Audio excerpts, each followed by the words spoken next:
जी नमस्कार, very good morning. ओम नमो नारायण। कैसे हैं आप लोग?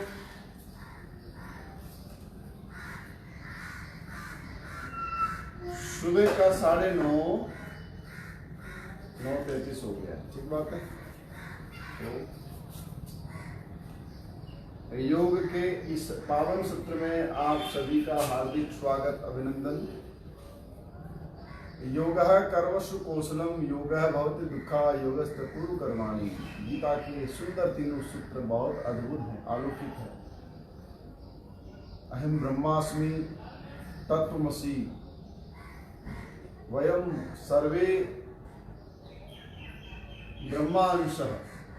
हम सभी उस परमपिता परमात्मा के वह अंश स्वरूप हैं जिसे जगत चलता है, जिसे संसार प्रतिपादित होता है।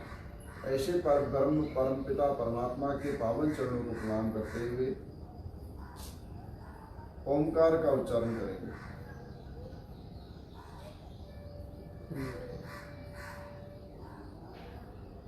ओंकार के पावन उच्चारण से ही जीवन मंगलमय बनेगा। ओंकार के पावन आश्रय से ही जीवन में एक दिव्यता आएगी। आज हम बहुत विशेष चर्चा इस बात पर करेंगे कि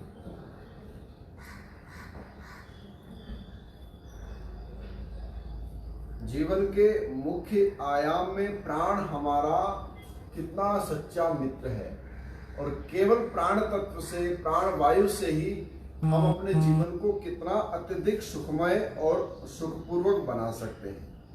ये दोनों विषय बहुत अद्भुत हैं। कुछ चर्चाएं जहां शीतली और शीतकारी प्राणायाम के विषय को लेकर करेंगे, तो वहीं कुछ चर्चाएं हम विशेष रूप से प्राणों पे करेंगे। महात्माओं और महापुरुषों के शोध को जानेंगे। प्राणवायु कितनी महत्व रखती है जीवन में, और प्राणवायु के द्वारा हमें क्या लाभ और क्या नुकसान है, क्या हम खो रहे हैं, क्या हम पा सकते हैं। ये तमाम वस्तुएं योग के इस सत्र का महत्वपूर्ण अंग का हिस्सा है। तो आप विधि पूर्वक योग को देखिए, सुनिए और करिए। आइए ओंकार का करें उच्चारण।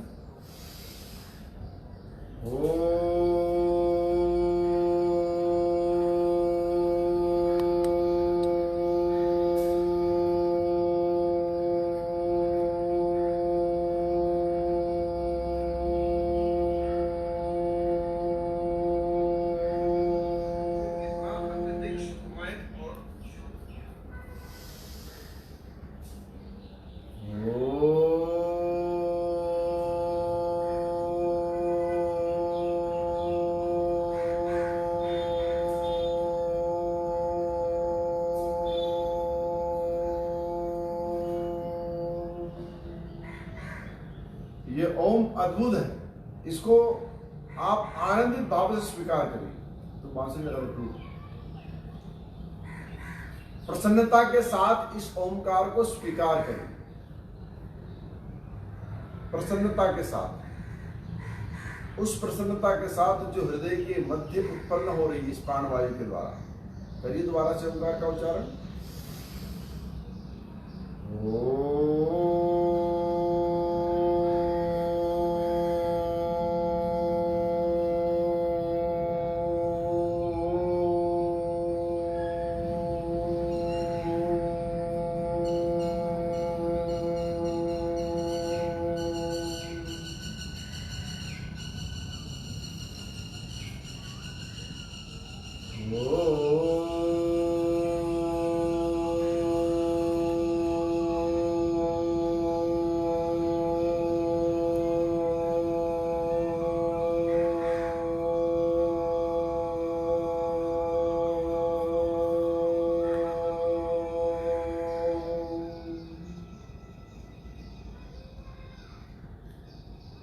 क्या है करोड़ों सेल्स की एक्टिविटी का सवाल? क्या हमारे ऋषियों ने कभी आज की बताई हुई साइंस को पहले ही प्रूव किया था? क्या हमारे महात्माओं ने योग तत्व के माध्यम से शरीर का अनुसंधान करके शरीर के एक एक तत्व के विषय को पहले ही समझाया था? क्या हमारे ऋषियों के प्रति हमारी ज्ञानता की जो परत है वो कम होती जा रही है? हम उनका शोध कम कर रहे हैं। उनका आश्रय कम कर रहे हैं, जिसके कारण हम परिपूर्ण रूप से आज के विज्ञान के ऊपर निर्भर होते जा रहे हैं। आज का विज्ञान वह है जो कीड़ों को मार के दवाई बनाता है। आज का विज्ञान वह है जो केमिकल से दवाइयां तैयार करता है, जिसके हजारों साइड इफेक्ट्स तैयार हो रहे हैं। वही कारण है कि आज कोरोना नाम की महामारी से हम जूझ रहे हैं। वही कारण है कि आज मलेरिया और typhoid, dengue, chikungunya, swine flu जैसे विषाणु जहरीले तत्वों के द्वारा हमारे शरीर को गुजरना पड़ता है। वही कारण है कि हम आज पढ़े लिखे तो बहुत हैं, लेकिन विज्ञान केवल पुस्तक का ज्ञान है, शरीर को रोटी खिलाने का ज्ञान है, विज्ञान केवल धन कमाने का ज्ञान है, विज्ञान आध्यात्मिक नहीं है, विज्ञान आयुर्वेदिक नहीं है। मैं किसी व्यक्ति को सुन रहा था तो बोलता है कि मैंने वेद पढ़ा है। कौन सा वेद पढ़ा? मैंने आयुर्वेद पढ़ा है। अरे दादा, वेद अलग है, आयुर्वेद अलग है। आयुर्वेद औषधीय तत्व का वह ग्रंथ है और वेदांत और वेद दो अलग अलग हिस्से हैं। वेद 4 ही हैं, जिसमें शुक्ल यजुर्वेद, सामवेद, ऋग्वेद और अथर्ववेद, इन चारों को वेद कहा गया है। और वेद ऐसे कोई पढ़ ही नहीं सकता। मैं चैलेंज करता हूं कि ऐसे कोई, जब तक कोई गुरुकुल का आश्रय ना करे, जब तक गुरु मुख से कोई वेद सुने नहीं, पुस्तक को उठा करके कोई वेद नहीं पढ़ सकता। वेद तो बहुत दूर की बात है, कोई गीता नहीं पढ़ सकता, कोई संस्कृत के श्लोकों का संसर्ग नहीं कर सकता, क्योंकि ये भाषा श्रवणीय भाषा है। इस भाषा को कंठ में रखा जाता है, ये भाषा मस्तिष्क में स्थापित होती है, और ये भाषा गुरु मुख से अपने आप, जैसे गंगा की धारा गंगा सागर को भरती है ना, ठीक ऐसे ही ये गुरु मुख की धारा मनुष्य के मस्तिष्क को भरती है, और अपने आप वेद मंत्र उच्चारित होते हैं। हरे ओम महम नमस्ते रुद्रमन्यव उदोत इकवे नमः, बाहुभ्याम मुतते नमः, जाति रुद्रश्वा तनुरघोरा पापकाशिनी। ये इस प्रकार से वेदों का प्रक्षालन होता है, वेदों का आश्रय लिया जाता है। तो चूंकि हम नहीं जानते, इसलिए जो जैसा YouTube का ज्ञान हमें थोपता है, घर बैठे बैठे उसी को मान लेते हैं। आइए आप सभी का अभिनंदन करें। सबसे पहले शिवम गिरी जी, अरविंद चौहान जी, शोभना सिंह जी, शोभना शर्मा जी और मधु शर्मा जी। शोभना ऑस्ट्रेलिया से, मधु शर्मा जी न्यूजीलैंड से, और जबीर यादव जी, पंकज श्रीवास्तव जी, सुजीत मौर्य जी और सुजीत मौर्य जी लगातार इस योग सत्र को देख रहे हैं। बहुत अच्छा लग रहा है मौर्य जी, और अधिकतर लोगों तक पहुंचाइए। ओम नमो नारायण। उसके साथ साथ राजेंद्र ओझा जी, जबीर यादव जी भी लगातार देख रहे हैं। उसके साथ साथ पंडित अरुण त्रिपाठी जी, मुकेश गुप्ता जो हमारे चाकघाट के बहुत अच्छे शिष्य, मियाँ ब्लूम है थाईलैंड से, जय शुक्ला है, मोहित स्वरूप, राम स्वरूप शर्मा है, राकेश तिवारी है, उपेंद्र यादव जी हैं, सूर्यमणि पांडे जी हैं और सौरभ निषाद जी हैं। सौरभ निषाद जी भी लगातार योग का आश्रय कर रहे हैं। उसके साथ साथ राधा श्याम जी हैं, राधे श्याम जी, देव शास्त्री जी हैं, सूर्यमणि पांडे जी,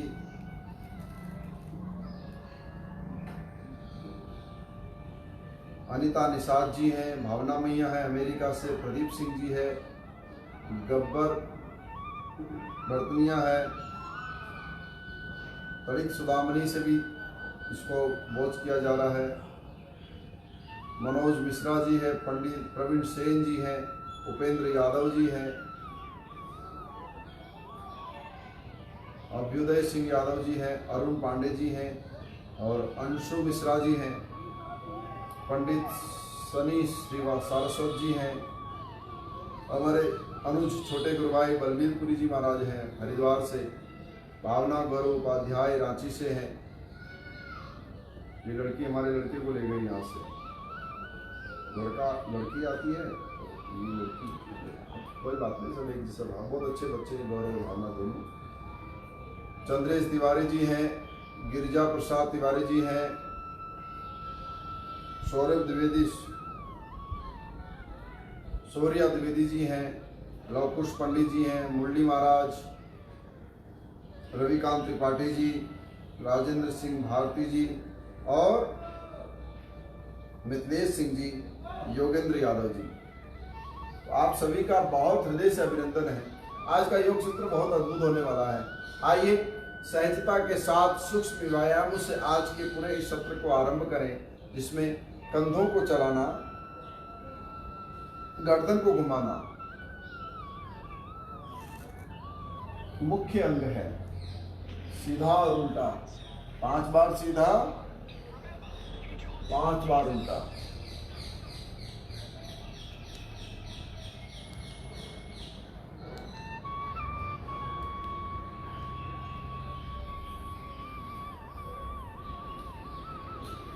शरीर रोगी क्यों बनता है? कई लोगों के प्रश्न आए हैं कि गुरुजी शरीर में रोग आते क्यों हैं? हमने तो कुछ खाया नहीं, हमने तो किसी का बुरा किया नहीं। कितने लोग ऐसे हैं जिनको कैंसर हो गया, बोला हमने शराब कभी नहीं पी, हमने कभी सिगरेट नहीं पी, फिर भी हमें कैंसर हो गया। कितने लोग कहते हैं कि हमने कभी मीठा नहीं खाया, फिर भी डायबिटीज हो गई। कितने लोग कहते हैं कि हमने कभी गुस्सा नहीं किया, फिर भी हमें हाई ब्लड प्रेशर हो गया। और कितने लोग कहते हैं कि साहब हमने तो जीवन में कभी बुराई को पकड़ा ही नहीं, छुआ ही नहीं, फिर भी शरीर मोटा क्यों हो गया? भगवान का भजन करते हैं, एक समय भोजन पाते हैं, उसके पश्चात भी शरीर मोटा हो गया। याद रखो, शरीर के साथ जोर जबरदस्ती नहीं, शरीर को समझना पड़ेगा। आज हम शरीर को समझने के ऊपर भी चर्चा करेंगे। शरीर विज्ञान जो ईश्वर ने बनाया है, ये शरीर विज्ञान क्या है, नाड़ी तंत्र कैसे काम करती है, प्राणवायु कैसे काम करता है। आज प्राणवायु को विस्तृत रूप से जानेंगे। प्राण कितने हैं, प्राणों के क्या प्रकार हैं, प्राणों के क्या काम हैं, और प्राण कैसे कैसे पूरे शरीर में अलग अलग भाव में ऊर्जा प्रदान करते हैं। प्राणों का कितना महत्वपूर्ण योगदान है इस अंगुली के लिए, अंगूठे के लिए, पेट के लिए, सीने के लिए, कंधों के लिए या मस्तिष्क के लिए कितना महत्व रखता है प्राण। केवल हृदय के लिए ही नहीं, अपितु शरीर के एक एक अंग के लिए प्राणों की बड़ी भारी महत्वता है। उन सभी विषयों को हम जानेंगे। विनीता चंद जी भी देख रही है। एक बहुत अच्छे महात्मा हुए हैं, आचार्य श्री जयकिशोर व्यास जी लिखते हैं कि आचार्य श्री किशोर व्यास जी, जो वर्तमान में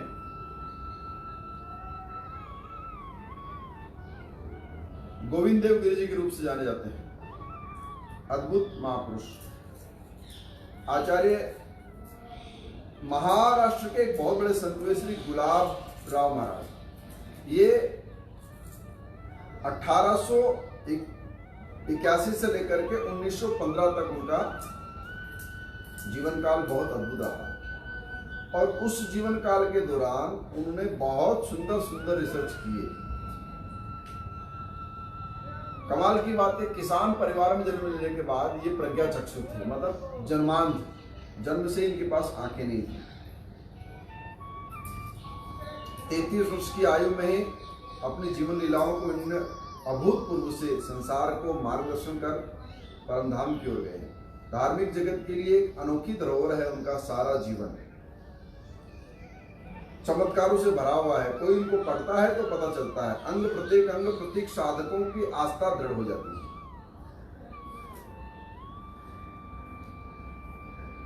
आश्वासन स्वयं श्रीमुख से उन्होंने गाया है, जहि विधि हो हई परम हित, नारद सुनहु तुम्हार, सोई हम करब आन कछु, बचन नम्र सहमार। इन्होंने मानस आयुर्वेद की चर्चा की।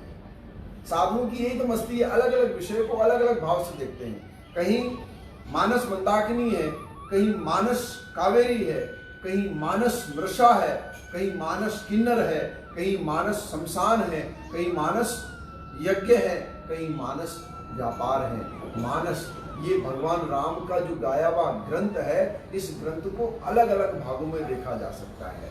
मानस व्यापार कैसे है? मानस व्यापार का मतलब है निषाद को पढ़ो, मानस में विभीषण को पढ़ो, मानस में सुग्रीव को पढ़ो, तो मानस व्यापार समझ में आ जाएगा। मानस मंदाकिनी कैसे है? तो आप भरत को पढ़ो, लक्ष्मण जी को पढ़ो, हनुमान जी को पढ़ो, मानस मंदाकिनी समझ में आ जाएगी। मानस गंगा कैसे है? तो इसी मानस में आप कैकेयी अम्बा को पढ़ो, इसी मानस में आप सीता मैया को पढ़ो, इसी मानस में आप कौशल्या अम्बा को पढ़ो, तो आपको मानस गंगा समझ में आ जाएगी। ऐसे महात्माओं ने आम भाषा में नहीं समझ सकते। साधु जब कोई चिंतन करते हैं, रिसर्च करते हैं, जिसे हम रिसर्च कहते हैं, चिंतन को क्या कहते हैं, रिसर्च, जिनका गहन अध्ययन रहा हो और एथेंटिक प्रमाणिकता के साथ शास्त्रों का प्रमाण लेकर के कोई अगर हमारे बीच में बात रखे तो वो बात बहुत महत्वपूर्ण लगती है। ठीक है ना। तो मानस आयुर्वेद को हम आज जानेंगे। संत ज्ञानेश्वर जी महाराज की कृपा प्राप्त ऐसे महापुरुष का उपदेश लेकर के 1/3 अंश समय लिपिबद्ध हो पाया।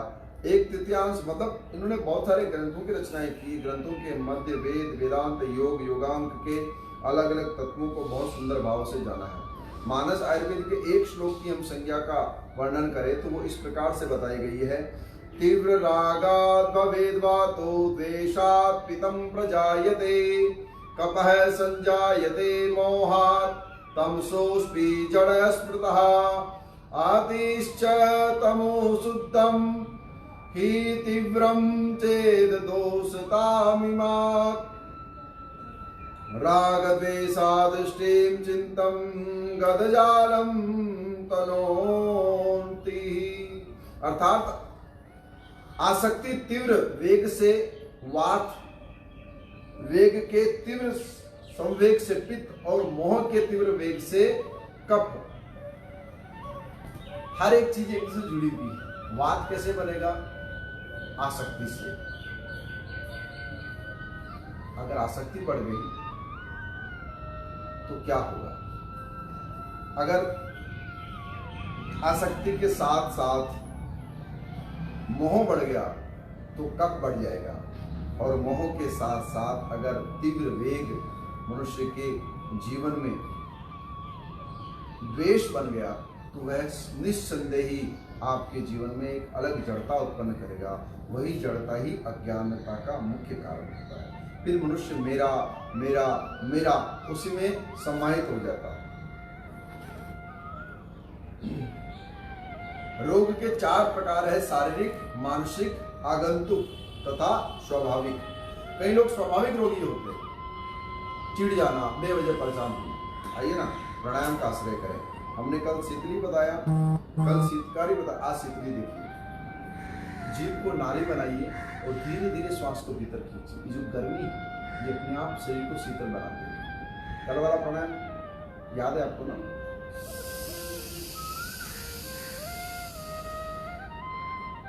पायरिया, हाई ब्लड प्रेशर, बहुत अत्यधिक गर्मी, गति का तेज चलना, श्वासों का तेज चलना सहज हो जाता है। मुंह की दुर्गंध, मसूड़े की कमजोरी ठीक होती है। गर्मी के लिए रामबाण।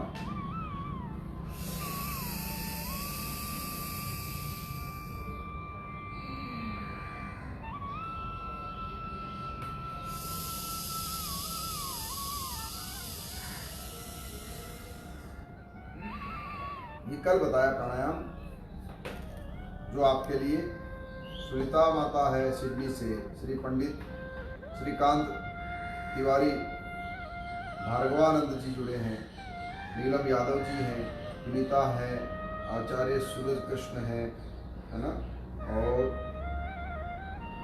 निशु देव हैं, अनुराग ठाकुर जी हैं, साधना सिंह है ऑस्ट्रेलिया से, अंश गढ़वाल है हरियाणा से, अनिल पांडे जी हैं, मनीष निरखी सिंगर, मनीषा निरखी सिंगर है, बहुत अच्छी प्रयाग की, बहुत अद्भुत सिंह भजन गाती है। और हमारी प्रेमा मैया है, रजनेश बाबू प्रेमा मैया सिडनी से, बहुत अच्छे अध्यापक हैं और हिंदी पढ़ाते हैं बहुत अच्छे भाव से। इंजीनियर सिद्धार्थ पांडे जी हैं, विकास बोरा हैं, डॉक्टर राकेश सिंह जी हैं मुंबई से, नवीन कुमार यादव जी हैं। आप सभी का बहुत हृदय से अभिनंदन है। हृदय के अभिनंदन भाव को प्रणाम करते हुए आपके इस स्वभाव के योग को हम आगे बढ़ा रहे हैं। आप तब तक इस प्राणायाम का आश्रय करिए जो आपके मन मस्तिष्क को शीतलता देगा। अब इसका दूसरा प्रकार देख लीजिए।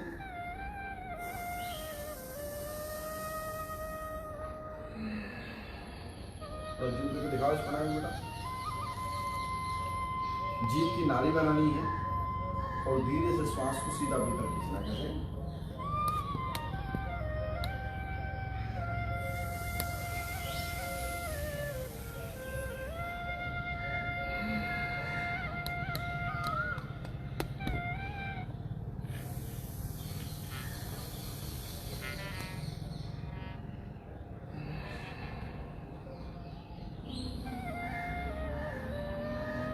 जीभ का स्वाद जो बदल जाता है ना, आधी जीभ कभी स्वाद देती, कभी आधी नहीं देती, उसके लिए फायदेमंद। जीभ के छालों के लिए बहुत अच्छा है। जो आदमी गाता है, वोकल सिंगर है, उसके लिए बहुत अच्छा है। जो आवाज को बहुत मजबूत चाहता है, मेरी आवाज खुलती नहीं है, जिसकी आवाज जैसे होती है खुलती नहीं है, या मेरी आवाज बहुत ज्यादा ऐसी है, आवाज के अंदर में जो भी परिवर्तन हमारा है उसको हम इस प्राणायाम से ठीक कर सकते हैं।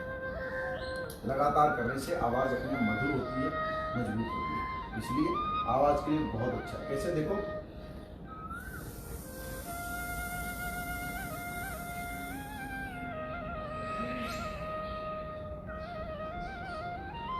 योग प्रैक्टिकल ज्ञान है ना, करके बताना पड़ता, नहीं तो क्या समझेंगे। इसलिए आपको शायद हंसी भी आती कभी कभी कि गुरु जी क्या कर रहे हैं, लेकिन ये प्रैक्टिकल ज्ञान का वह स्वरूप है जो आपको बताना अत्यंत आवश्यक है।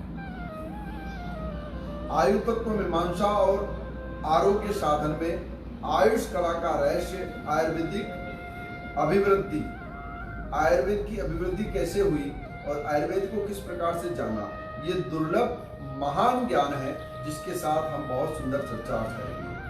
धर्मार्थ कामार्थ मोक्षाणाम शरीरम साधनम यतः सर्वे कार्ये स्वातंगरम शरीरस्य हि रक्षणम। धर्म, अर्थ, काम और मोक्ष, इन चार पुरुषार्थ प्राप्ति के लिए निरोग तथा स्वस्थ शरीर को मुख्य साधन बनाना आवश्यक के लिए अनिवार्य है। वेद भी दीर्घ काल के जीवन की प्रशंसा को, अनुशंसा को बार बार करता है। दोबारा सुनिए श्लोक को। आचार्य कहते हैं, इदम शरीरे खलु धर साधनम।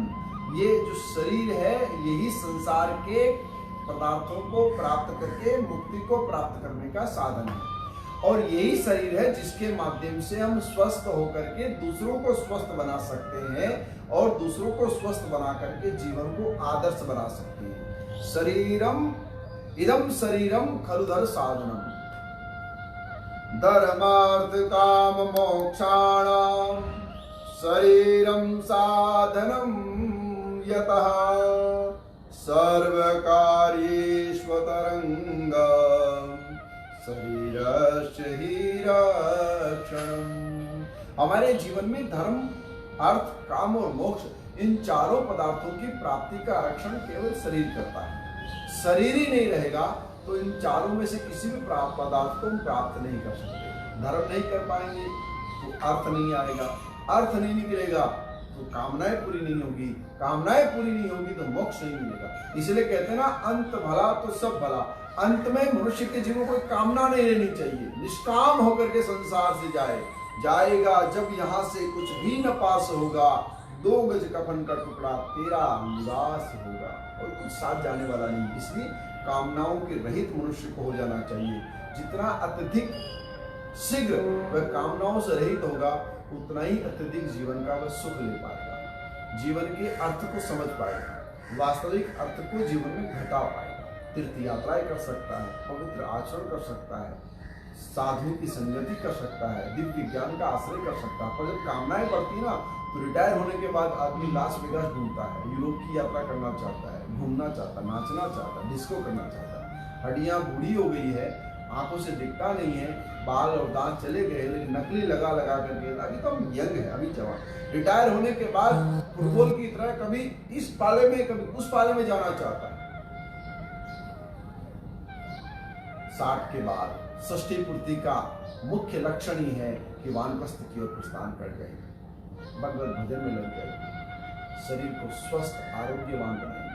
और युवा अवस्था में, बाल्य अवस्था में शरीर को इतना आकर्षण बनाइए, इतना तेजवान बनाइए कि हमारा शरीर हमारी सभी कामनाओं को पूर्ण करने वाला बन जाए। कुछ बचे नहीं संसार में। जो कुछ चाहते हो सच्चे हृदय से उसे तुम पूरा कर सकते हो। भगवान ने इतना सामर्थ्य इसमें दिया, लेकिन उसके लिए धार्मिक होना आवश्यक है। मैं धर्म की जब बात करता हूं तो न केवल हिंदुइज्म की बात करता हूं, अपितु जिस भी धर्म को आप मानते हो, जिस भी ईश्वर में आपका आस्था का भाव हो, उस धर्म का आश्रय करके धर्म को पहले धारण करो। धर्म को धारण करने पर ही आप मानव बनोगे। दानव बन के धन कमाया तो क्या कमाया? अगर राक्षस बन करके, झूठ बोल करके, चोरी करके, मिथ्या भाषण करके अगर धन का आश्रय किया तो क्या किया?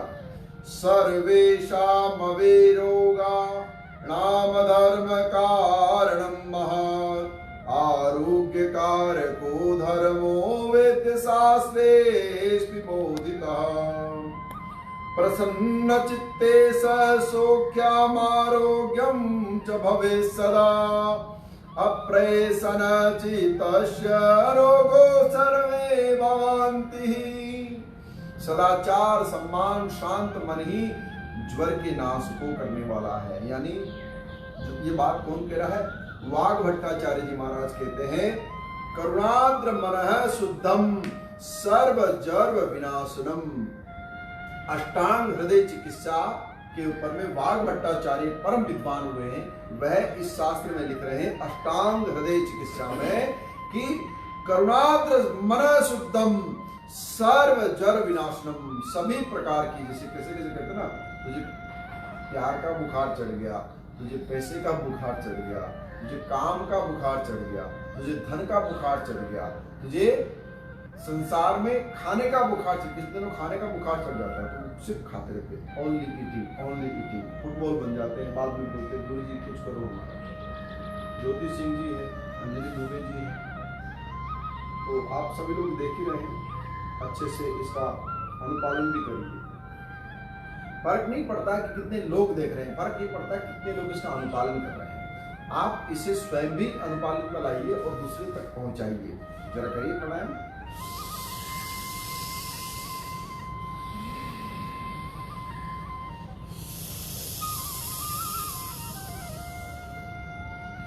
बाहर की गर्मी को शीतल बनाने का तरीका हमारे पास है, ठेका है शरीर के पास, शानदार वाला है ना।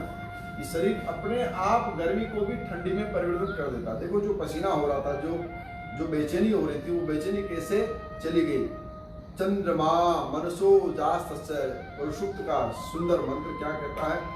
पुष्णामि चौषधि सर्वा सोमो भूतपूरसात्मकः। तात्पर्य कि समिष्ट मन से उद्भव चंद्रमा से प्राप्त रस औषधियों में आकर औषधित माध्यम विशिष्ट मन पर अनुकूल प्रमाणित करता है, मन के दोषों को दूर करता है, स्थूल रोगों का निवारण करता है ना। जैसे चंद्रमा, जैसे सूर्य, इनके पास बड़ा सामर्थ्य है। हम केवल प्राणवायु से अपने आप को शुद्ध बनाएं, बाकी प्राकृतिक छटाओं का आनंद लें, प्रकृति में अधिक से अधिक रहें, तो निश्चित तौर पे शरीर आरोग्यवान ही नहीं रहेगा, शरीर स्वस्थ ही नहीं रहेगा। शरीर स्वस्थ और आरोग्य साथ होने के साथ साथ धर्म, अर्थ, काम को मोक्ष प्राप्त करने वाला भी है। Is able to do anything, able to do anything, able to go anywhere. एक आम व्यक्ति के जीवन में प्राणवायु की कितनी महत्वता होती है, इन पे भी हम चर्चा करेंगे। माया और वेद माता, इनके विषयों को अथर्ववेद क्या कहता है? स्तुता माया वरदा वेद माता प्रचोदयात् पावमाने द्विजानानां वायु प्राण प्रजां पशुं कीर्ति द्रविणं ब्रह्म वर्चस्वमं मह्यं तत्वा व्रजन्त ब्रह्मलोकाम्। अथर्ववेद कह रहा है ब्राह्मणों को पवित्र करने वाली, वरदान देने वाली वेद माता गायत्री की हम जब स्तुति करते हैं तो हमें आयु, प्राण, प्रजा, पशु, कीर्ति, धन और ब्रह्म तेज प्रदान करने के साथ साथ ब्रह्म लोक की उत्पत्ति भी कराती है।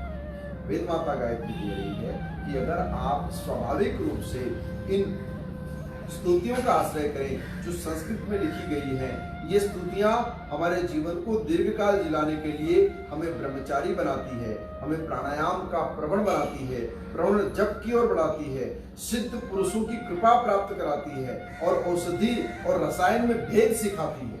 औषधि रोग के बाद आता है और रसायन रोग आने से पूर्व ही ले लिया जाता है। रसायन का भाव देती है, मिताहार, आयु की रक्षा और वृद्धि के लिए 6 स्तंभ भाव, ब्रह्मचर्ये तपसा वेदा मृत्युमपानगत, इंद्रो है ब्रह्मचारिण देवी स्वभारतः। ये भी अथर्ववेद कह रहा है, ब्रह्मचारी होना, तपस्वी होना, विद्वान होना, मृत्यु को दूर हटा दिया जाना होता है। इंद्र ने भी ब्रह्मचारी होकर के तप को प्राप्त करते हुए अपने उस परम पद को प्राप्त किया था। यानी मनुष्य के जीवन में 3 चीजें अनिवार्य हैं, तप, स्वाध्याय और ब्रह्मचारी। ये बहुत महत्वपूर्ण विषय है जिनको सिर्फ और सिर्फ प्राणायाम ही आपको आपके नियंत्रण में ला सकते हैं। शक्ति को जानना और उसका प्रयोग न करना एक बहुत अद्भुत बात है। शक्ति को न जानना और प्रयोग के लिए भागना ये मूर्खता की निशानी। जिसे आपने महाभारत देखी होगी, उसमें 2 विद्वान आप जानते हैं। एक विद्वान का नाम है कर्ण और एक का नाम है दुर्योधन। कर्ण जानता है कि मेरी शक्ति क्या है, लेकिन फिर भी उसका प्रयोग अनुचित जगह नहीं करता। दुर्योधन जानता ही नहीं कि उसके पास कुछ भी नहीं है, लेकिन फिर भी फूले नहीं समाता कि मैं बड़ा भारी विद्वान हूं। वो उसी कारण से मात खाता है और उसी कारण से उसके कारण न जाने कितने उसके ज्येष्ठ, कितने पूज्य मारे जाते हैं, कितने अनगिनत हत्याओं का पाप दुर्योधन के सर लग जाता है। तो हमारी जो बुद्धि है, मति है, वो कैसी होनी चाहिए? वो कर्ण जैसी होनी चाहिए, अर्जुन जैसी होनी चाहिए, जो जानने के पश्चात भी शक्ति का प्रयोग तभी करे जब बहुत अति आवश्यक हो।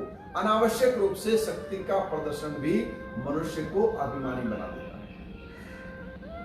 ब्रह्मचारी होने पर इस बात का एहसास आपको होगा। जो व्यक्ति ब्रह्मचारी नहीं होते ना, वही व्यक्ति व्याभाचारी, कामी, क्रोधी और लोभी व्यक्ति कभी भी अपनी शक्ति को बिना जाने, अपनी शक्ति को बिना जाने उसका प्रयोग करना चाहते हैं। जो नहीं होता उस पर भी वो डिंगे हांकते हैं। लेकिन जो ब्रह्मचारी होते हैं, संयमी होते हैं, शांत होते हैं, सहज होते हैं, नित्य योग का आश्रय करते हैं, वह शक्ति होते हुए भी उस शक्ति का प्रदर्शन नहीं करते। धनवान होते हुए भी धन का प्रदर्शन नहीं करते, शक्तिमान होते हुए भी शक्ति का प्रदर्शन नहीं करते, है ना। ये हाथ भगवान ने आपस में जोड़ने के लिए दिए, प्रणाम करने के लिए दिए। ये हाथ किसी को मारने के लिए नहीं दिया। ये धन हमें सेवा के लिए दिया है। धन से अभिमान, अहंकार छलकाने के लिए नहीं दिया। कितने धन कुबेर मर गए, कोई धन साथ लेके गया क्या? कोई साथ लेके नहीं गया। इसलिए प्राणवायु को समझना अत्यंत आवश्यक है। आयुष काल का रहस्य यही है कि मनुष्य को मरणम बिंदु पातेनः जीवनम बिंदु धारणात्, मरने का बिंदु वीर्य का नाश है और जीवंत का बिंदु धारण। जीवन का यानी वीर्य की रक्षा ही जीवन है, वीर्य का हास्य ही मृत्यु है। इस मृत्यु से बचने का उपाय मनुष्य को अत्यधिक करना चाहिए। हर एक आयु के वर्ग के व्यक्ति को ब्रह्मचार्य जीवन का अनुपालन मैक्सिमम करना चाहिए। संसार के भोगों में लिप्तता कम होनी चाहिए, जिससे मनुष्य के जीवन की उत्तेजना कम होगी, मनुष्य के जीवन में हिंसाएं कम होगी। जब हिंसाएं कम होगी तो वह अपने आप एक शुद्ध चित्त, दीर्घ काल तक जीने वाला और दीर्घ आयु तक चलने वाला व्यक्ति बनेगा। आप करो प्राणायाम, निकालो जीव को बाहर दोबारा से।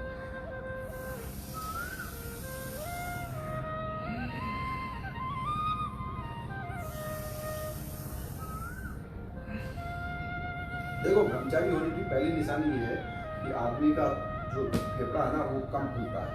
ये तो 2-4 डिप्स मारने के बाद ही आदमी हिल जाता है। कितने लोग तो ऐसे युवा, में बुलाऊंगा पंडित जी को, बोलूंगा कि आप डिप्स मारो तो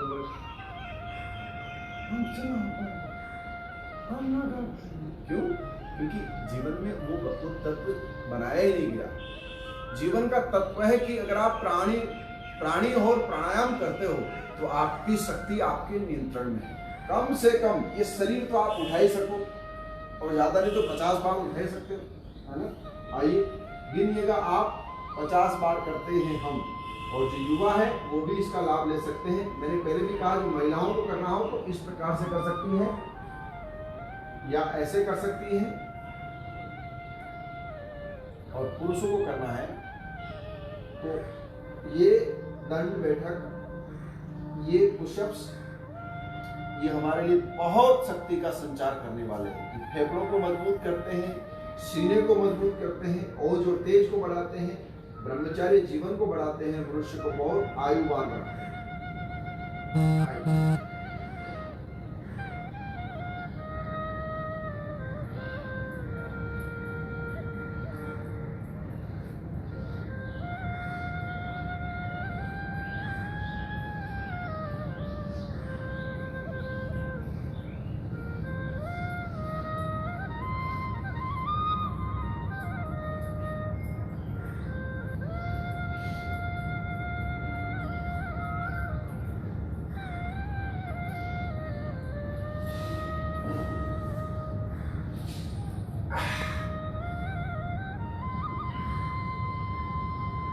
ठीक बात है। केवल इतना ही पंप आपने कर दिया तो आपका ओज निकलेगा, आपकी शक्ति का संचार होगा, आपकी धमनियां पूरा काम करेगी, आपके फेफड़े पूरे खुलेंगे, सिकुड़ेंगे, और आपकी रक्त कोशिकाएं, प्रवाहिकाएं तेज गति से चलते हुए पूरे शरीर में रक्त का संचार होगा। योग यही तो सिखाता है, वह स्वस्थ रहना भी सिखाता है, जीना भी सिखाता है, और उसके साथ साथ में मनुष्य को तेजस्वी बनना भी सिखाता है। अब इस आयाम को हम परिपूर्ण करें कि प्राणवायु का आयु से क्या संबंध है। वायु त्वं प्रत्यक्षं ब्रह्ममसि, वायु त्वं प्रत्यक्षं ब्रह्मासि, त्वमेव केवलं धर्तासि, त्वमेव केवलं हर्तासि। गणपति अथर्वशीर्ष के इन श्लोकों को हम तब समझेंगे जब आयुर्वेद के रूप में इनको देखेंगे।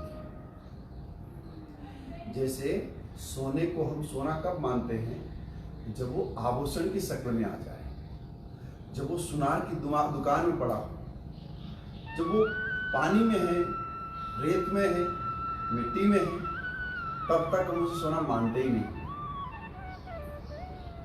तब तक उस सोने को हम पहचान ही नहीं पाते, इसलिए मानते ही नहीं। जब पहचानते हैं तब तक दूरी बहुत बढ़ जाती है, तब वो आप पा नहीं सकते। जिस समय आपके आसपास सोना पड़ा होता है तब तक आप उसे पहचानते ही नहीं हैं, और जब कोई सुनार उसे उठा करके, चमका करके, पीट के, ढूंढ के, गहना बना करके अपने श्रृंगार दान में, अपने शोकेस में रख करके चमका देता है, तो फिर बाहर से उस सोने को पाने की लालसा हमारे मन में जागती, काश ये सोना हमारा होता। अरे ये सोना तुम्हारा ही था, तुम्हारे ही आसपास से निकाल करके बस सोना ले गया और उसे चमका करके बेचना सीख लिया।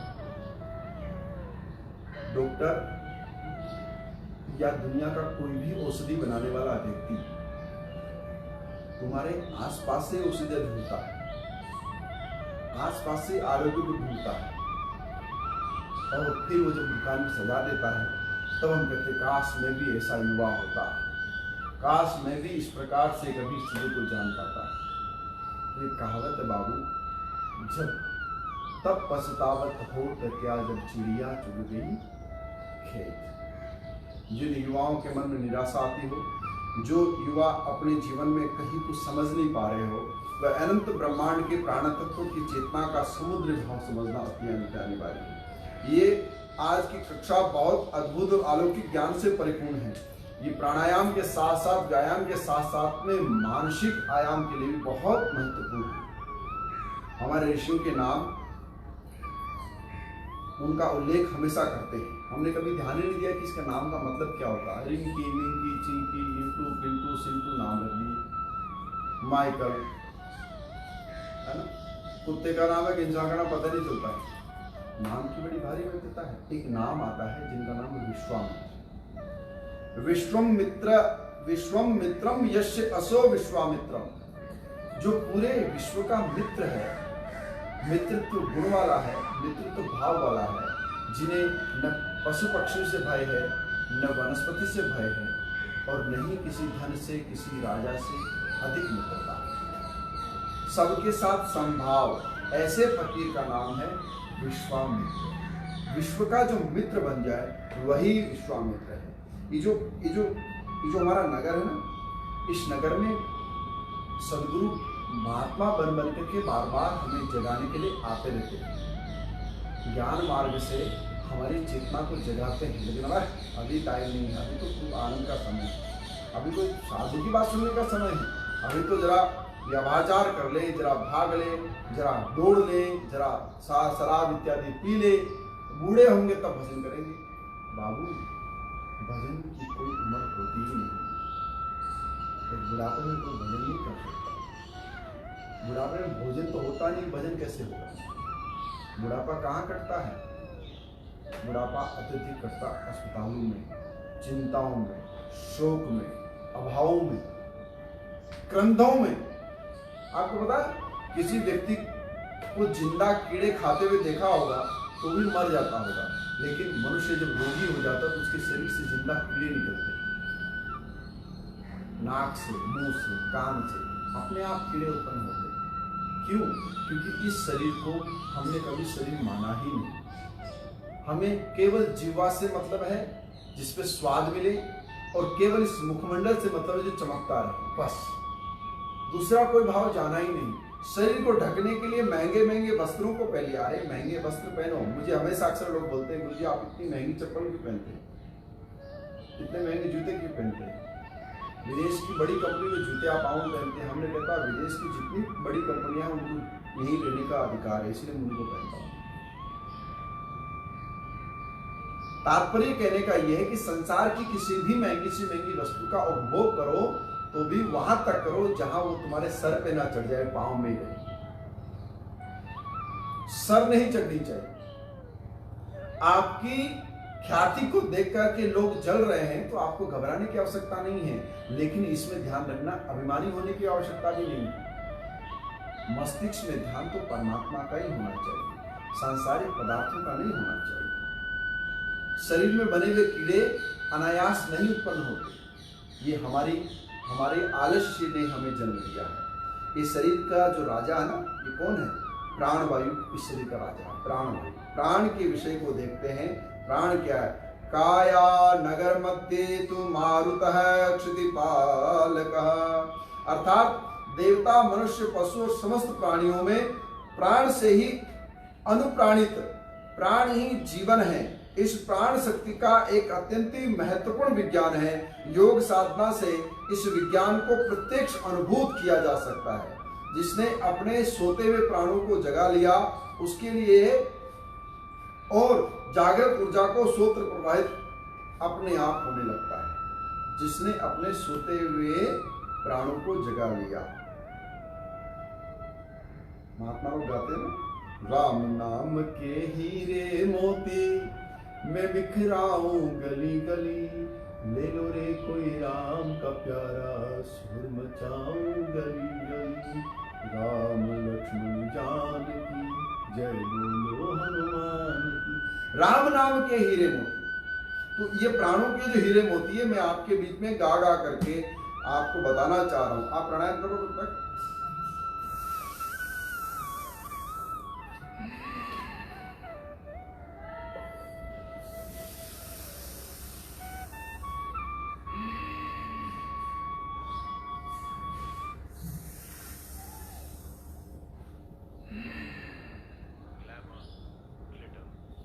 तीन नाड़ियां, उनका क्या भाव?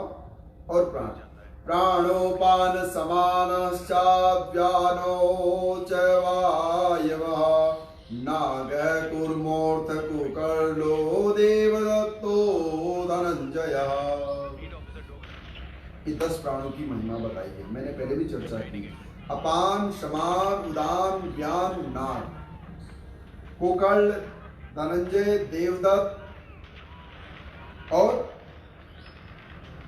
कुकर्ण, ये 10 प्राणों की गोरख संहिता बता रही है कि श्वासों के अंदर ले जाना और बाहर निकालना, मुख और नासिका द्वारा उसे गतिशील करना है। भुक्त अन्न और जल को पचाना, अलग अलग अन्न को पूषित तथा पानी को पसीना और मूत्र के साथ रसादी वीर्य को बनाना प्राणवायु का ही कार्य है। यह हृदय से लेकर के नासिका पर्यंत शरीर के ऊपरी भाग से शरीर के अनेक भाग तक पहुंचती है। इसे कहते हैं अपान वायु। अपान वायु का कार्य गुदा से मल, उपस्थित मूत्र और अंडकोश के वीर्य को निकालना तथा गर्भ आदि के नीचे ले जाना, कमर से घुटनों की जांग को कार्य कराना समान वायु के कार्य ये, और मस्तिष्क से लेकर के कंठ और कंठ से लेकर के अलग अलग नाड़ियों में बांटने का काम उदान वायु का। उसके साथ साथ में मनुष्य को अंगों के रुधिर, रक्त के मध्य संचारित नासिकाओं को नाग वायु संचालित करती है, जिसे छींक इत्यादि आती है ना। अचानक नाग लपेटे मारते हुए नसों के मध्य पहुंचता है और नस नाड़ियों को खोल देता है। और संकोच यानी लज्जा को कुर्म वायु उत्पन्न करती है, और लज्जावान व्यक्ति ही बहुत शील होता है, सुंदर होता है। जिसके पास लज्जा नहीं होती वो कैसा भी हो, सुंदर नहीं हो सकता। निर्लज्ज व्यक्ति के मध्य सुंदरता नहीं होती। कोकर्ण वायु क्षुधा, तृष्णा यानी भूख को और पिपासा को बढ़ाती है, कामनाओं को बढ़ाती है, भूख को बढ़ाती है। इसलिए कोकर्ण वायु का बहुत सुंदर आश्रय लिया जाता है। देवदत्त वायु निद्रा और तंद्रा पे काम करती है, और धनंजय वायु पोषक आदि कार्य करती है। धनंजय वायु का कार्य है पोषण करना, पालना, रक्षण करना। और जो देवदत्त वायु है ये निद्रा देती है, जिनको नींद नहीं आती है, जिसको तंद्रा लग जाती है, दिन भर सोना और रात को अपने आप जगते रहना, या वैसे बैठे बैठे सो जाना और बेड पे जाकर के नींद का ना आना, ये प्राणों की असमानता ही ऐसा कार्य कराती है। सूक्ष्म प्राणों में और प्राणों की महिमा बताई गई है कि और भी प्राण होते हैं। वह 15 प्रकार के कौन से प्राण हैं उनको भी जानो। मनुष्य के मध्य सूक्ष्म प्राण इस प्रकार से हैं। पहला है सुषुम्ना, राइट नाड़ी, दूसरी है लेफ्ट नाड़ी ईड़ा, और तीसरी है पिंगला मध्यम नाड़ी, है ना। ये यहाँ से इसके मध्य में रहती है और यहाँ तक स्थापित होती है। सुषुम्ना, ईड़ा और पिंगला। फिर है गांधारी, हस्तजीवा, सरस्वती, वारुणी, अलंबुसा, विश्वदरी, सांखिनी और चित्रा। ये सभी नाड़ियों का वह दिव्य काम है जो पूरे शरीर को संचालित कराती है प्राणों के माध्यम से। अब हम इसे थोड़ी आसान भाषा में समझें तो जैसे हम 3 नसों के बारे में, 3 नाड़ियों को सूक्ष्म रूप से जाने। सुषुम्ना सरस्वती है, ईड़ा यमुना है, और पिंगला क्या है? गंगा का भाव। गंगा यमुना सरस्वती, हम संगम में बैठे हैं, त्रिवेणी का भाव है, और त्रिवेणी का भाव ही इन नाड़ियों। सुषुम्ना यानी मध्य की नाड़ी, माँ सरस्वती है, अदृश्य है, इसका प्रत्यक्ष प्रमाण नहीं है, पर अदृश्य भाव से मस्तिष्क को ज्ञान यही प्रभावित कराती है, मेमोरी को ये स्ट्रॉन्ग करती है, मनुष्य के मस्तिष्क के पवित्र विचारों का संचय यही कराती है। और गंगा और यमुना क्या करती है? गंगा और यमुना मनुष्य के शरीर के तापमान को नियंत्रण करके उसके जीवन के रोगों को उसे दूर करती है। और यही जो ईड़ा और पिंगला है यानी सूर्य नाड़ी और चंद्र नाड़ी, इन दोनों नाड़ियों के माध्यम से शरीर की अन्य वायु नाड़ियों में प्राण संचारित होता है और अन्य नाड़ियों में प्राण पहुंचता है। अब इसको बहुत आसान भाषा में समझे तो प्राय ऐसे देखा जाता है कि अधिकांश व्यक्ति गहरी सांस लेने के अभ्यास, मतलब डीप ब्रीथ नहीं ले पाते। जब हम कुंभक कहते हैं ना, श्वास को रोकना, श्वास को भरना, श्वास को छोड़ना, श्वास को बाहर रोकना, देखो करके देखो थोड़ी देर के लिए।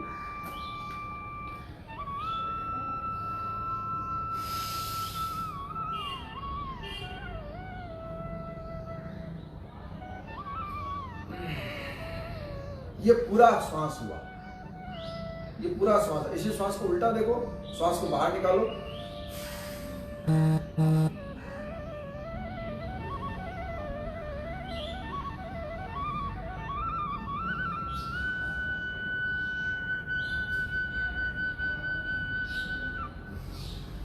जो व्यक्ति ऐसे डीप ब्रीथ नहीं ले पाता वो क्या लेता, उथली श्वास। उथली श्वास यानी आधी श्वास लेना, ऐसे, इसको आधी श्वास बोलते हैं। जो हाँफते हैं वह भी आधी श्वास लेते हैं। फुल ब्रीथ, डीप ब्रीथ बहुत अनिवार्य है और ये केवल प्राणायाम के माध्यम से किया जा सकता है। प्राणायाम ही उसका एकमात्र विकल्प है।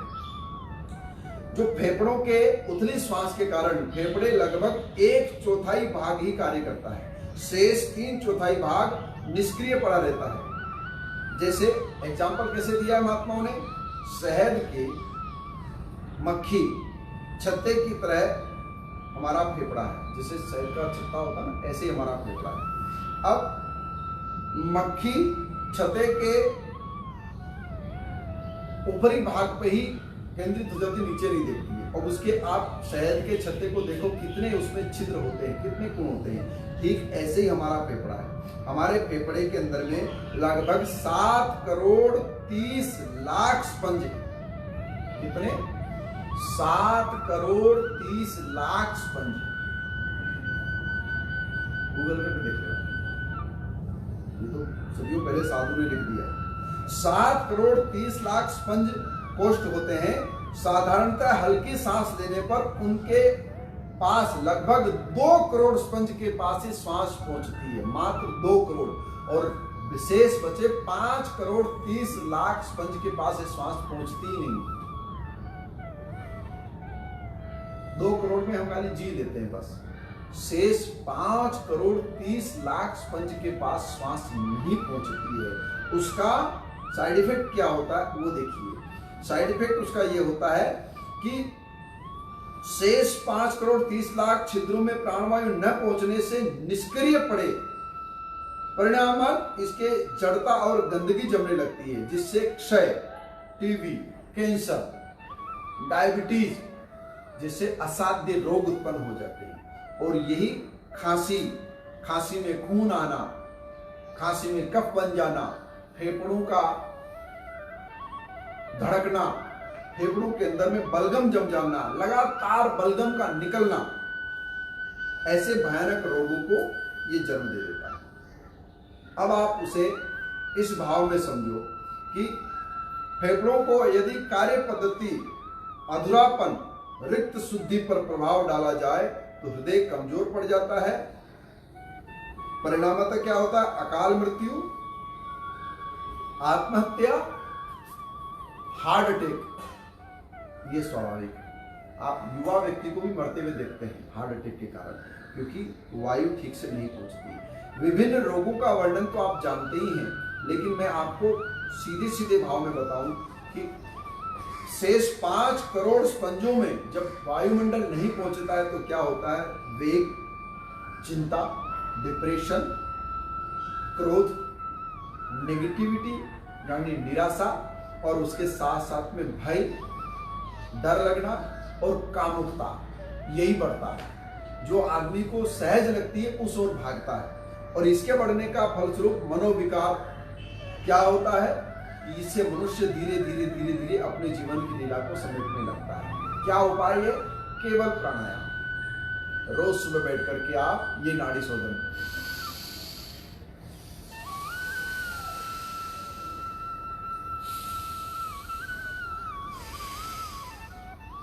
ये कपालभाति। मैं क्यों बार बार बोलता हूं कि प्राणायाम करो। अब आगे मैं आपको प्राणायाम के वो विशेष तत्व बताऊंगा जो प्राणायाम के द्वारा आपकी क्षमता को कैसे बढ़ा सकते हैं और कैसे अपनी धमनियों को और आप मजबूत कर सकते हैं। इन सभी विषयों को जानेंगे, पर आज नहीं, समय बहुत हो गया, यज्ञ का समय हो रहा है। तो जिन लोगों को अच्छा लग रहा है वह अपने परिवार के इष्ट मित्रों तक टीवी में लगा करके इस कक्षा को सुनिए। ये न केवल योग, वो चलित योग है जिसको योगा कहते हैं। दिस इज अ रियल योग, come from the over ancestors, हमारे पूर्वज ऋषियों के द्वारा जो शोध हुआ है, उसी शोध को मैं आपके मध्य रखने का प्रयास कर रहा हूँ। जो मेरा अध्ययन रहा है, जैसे मेरी पीएचडी है योग तंत्र में।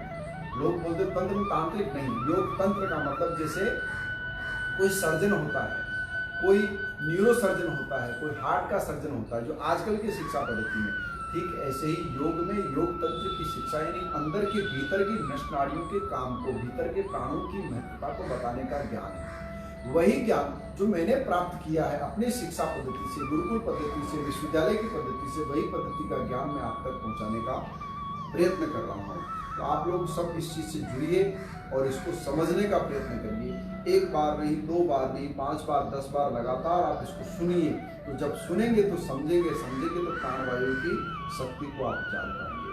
आप सबका बहुत कल्याण हो, ईश्वर की खूब कृपा बनी रहे। परिवार का हर व्यक्ति ऐसे महत्वपूर्ण सब्जेक्ट से जुड़े, इसका आप प्रयत्न करिएगा। इष्ट मित्रों तक आप इस लिंक को शेयर करिए, लोगों तक पहुंचाइए और इसको सुनाइए, ताकि लोग योग से जुड़े, आध्यात्म से जुड़े और जीवन की वास्तविकता से जुड़ के जीवन को धन्य बनाएं। प्रणाम। ओम नमो नारायण।